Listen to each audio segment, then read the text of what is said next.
It's a snapshot of how Canadians are feeling about their food. Dalhousie University has released its Spring Canadian Food Sentiment Index. The food professor, Sylvain Charlebois, is here to break down some of the results, and we're glad that you can join us this morning. Good morning to you, Sylvain. Good morning, Rosie. Okay, so is there still a concern about food inflation? Very much so.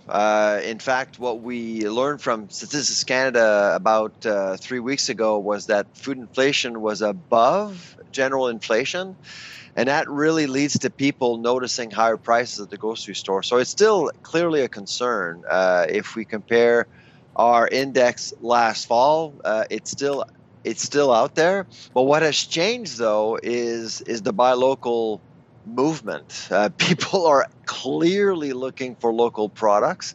They're avoiding American products, certainly, but they are looking for local products. So provenance of food is certainly a big criteria pushing consumers to behave differently at the grocery store.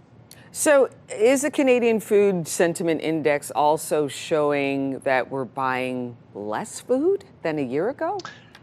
Well, yeah, good point, Rosie. Actually, if you look at our diagram around food expenditures, you're seeing that Canadians are basically spending the same amount of money at the grocery store than 6 months ago.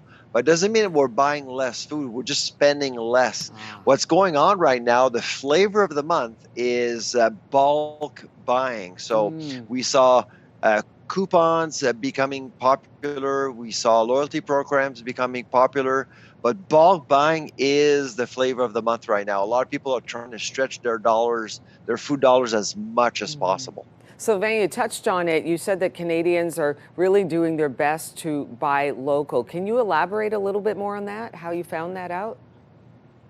Well, basically, we just asked them in terms of factors, what makes you buy certain food products? Obviously, price is still number one.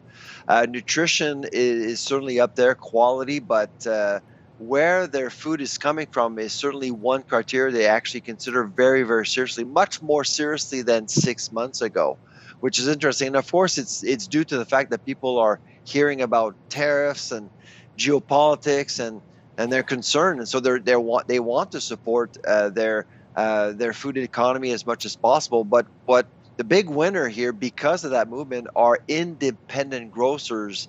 And I know in Ottawa you have a lot of independent grocers, and they're absolutely gaining a lot from this buying local movement.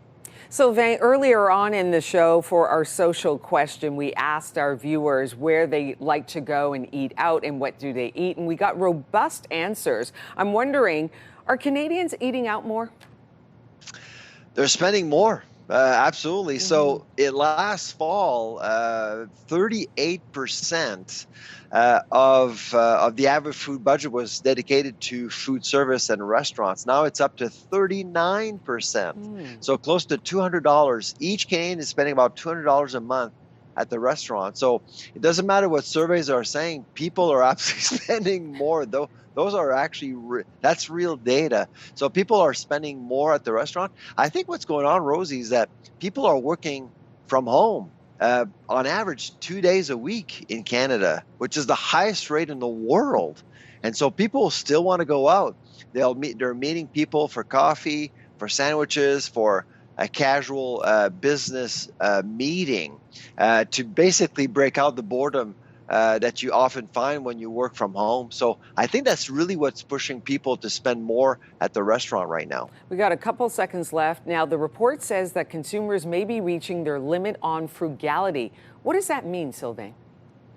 It means that, well, food inflation was a big issue over the last 2-3 years. We all know that.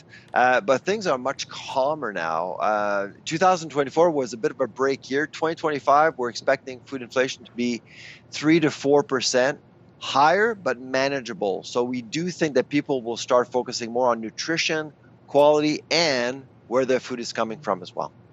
Director of Agri-Food Analytics Lab at Dalhousie University, Sylvain Charlebois, thank you very much for your time this morning. Have a good day, Rosie. You too.